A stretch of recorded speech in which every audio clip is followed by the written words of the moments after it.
देखो देखते ही देखते आपका जीवन कैसे बदल जाएगा। भक्तों, ये दुर्लभ मानव तन आपको मिला है।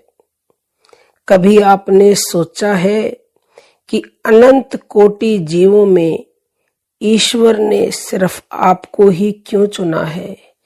क्योंकि ये दुर्लभ मानव तन पाने के लिए अनंत कोटि जीव लाइन में लगे हुए हैं कि मेरा भी कभी नंबर आएगा ये मानव तन प्राप्त करने का।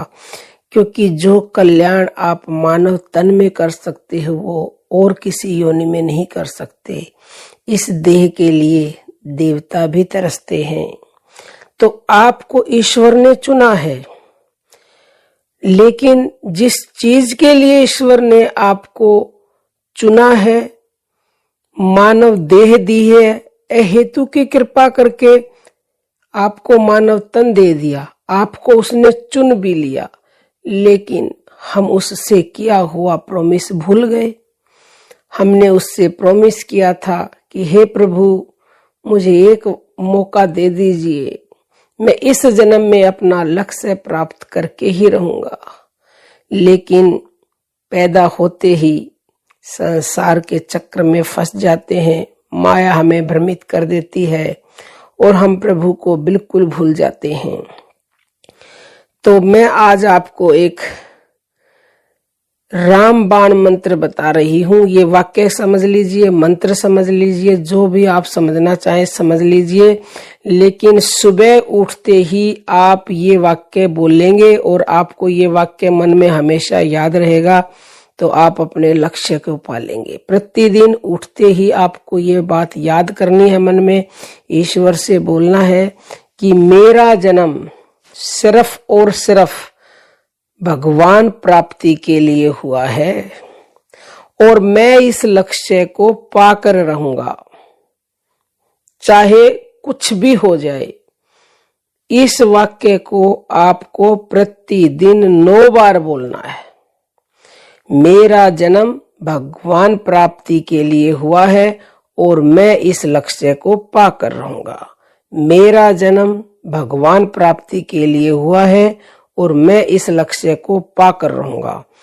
तो जैसा आप बोलोगे ना, वैसी ही आपके अंदर बात सेव हो जाएगी। क्योंकि आपके अंदर जो परमात्मा की शक्ति है, जो सबकॉन्शियस माइंड है, उसमें जब ये बात आपके अंदर गहराइयों में उतर जाएगी तो आपको इतनी लगन लग जाएगी कि आप ईश्वर को पाए बिना रह ही नहीं सकोगे।